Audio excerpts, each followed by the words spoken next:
காஞ்சிரங்குடி அடான் மழலையர் மற்றும் தொடக்கப்பள்ளியினுடைய 9ஆம் ஆண்டு விழா நன்னாளில் நான் கலந்து கொள்வதில் நான் மிகவும் பெருமை அடைகின்றேன்.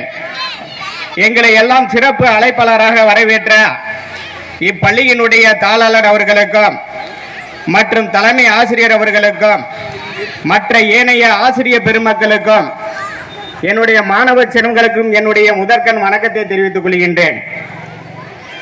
ஒரு பள்ளிக்கூடம் என்பது கட்டுவது என்பது அதுவே சுலபம் கிடையாது.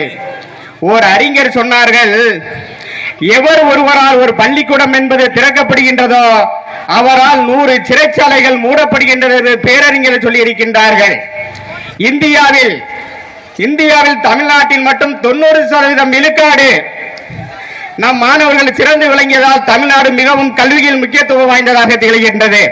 அதனால்தான் நம் நாட்டில் இளைஞர்கள் மருத்துவத்துறையாக இருக்கட்டும், பொறியியல் துறையாக இருக்கட்டும், அனைத்துமே நம்மளுடைய வெளிநாட்டில் நம் நாட்டு இளைஞர்கள் அழைக்கலாம் என்ற காரணம் நம்முடைய கல்வி என்பது ஒரு முக்கியத்துவமாக திகழ்கின்றது. ஆகவே ஒரு பார் எக்ஸாம்பிள், துபாயில் அல்புர்ஸ் என்னும் 100 மாடி கட்டிடத்தை கட்டியவர் நம் தமிழ்நாட்டை சேர்ந்தவர், தஞ்சாவூரை சேர்ந்தவர் இக்பால் என்பதை யாருக்கெல்லாம் தெரியும். ஆகவே கல்வியின் மூலம்தான் ஒரு சமூகம் ஒரு உயர்ந்த ஒரு பண்பாட்டையும் சரி, ஒரு நாகரிகத்தையும் சரி, ஒரு மனித நீகத்தையும் சரி நாம் கற்றுக்கொள்ள முடியும். எனவே நம் காஞ்சிரங்குடியில் மதங்களை கடந்து ஒரு தாய் மக்களாக இன்று நாம் வாழ்கிறோம் என்று சொன்னால் அதற்கு காரணம் அடிப்படை இந்த கல்விதான். பட்டுக்கோட்டை கல்யாண சுந்தரனார் அவர்கள் கல்வியினுடைய முக்கியத்துவத்தை பற்றி அழகாக ஒரு சில வரிகளில் ஒரு கவிதையாக தொகுத்திருப்புள்ளார். அதனுடைய கவிதைகளில் ஒரு சில வார்த்தைகளை சொல்லி என்னுடைய உரையை முடித்துக் கொள்கின்றேன்.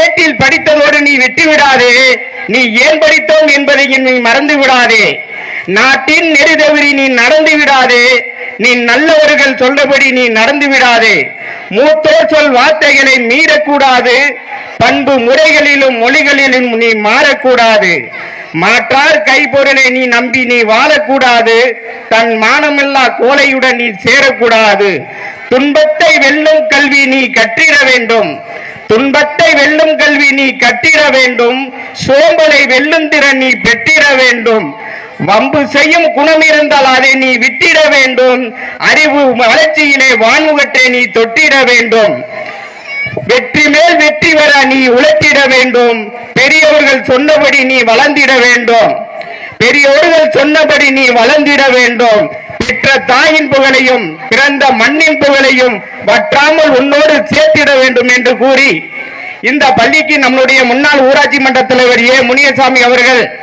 பல்வேறு உதவிகளையும் சேவைகளையும் எப்பொழுதுமே இந்த பள்ளிக்கு செய்ய கடமைப்பட்டு இருக்கிறார் என்று கூறி எனக்கு பேச வாய்ப்பளித்த இந்த பள்ளியினுடைய நிர்வாகத்திற்கு மீண்டும் ஒரு முறை நன்றி கூறி விடைபெறுகிறேன். நன்றி, வணக்கம்.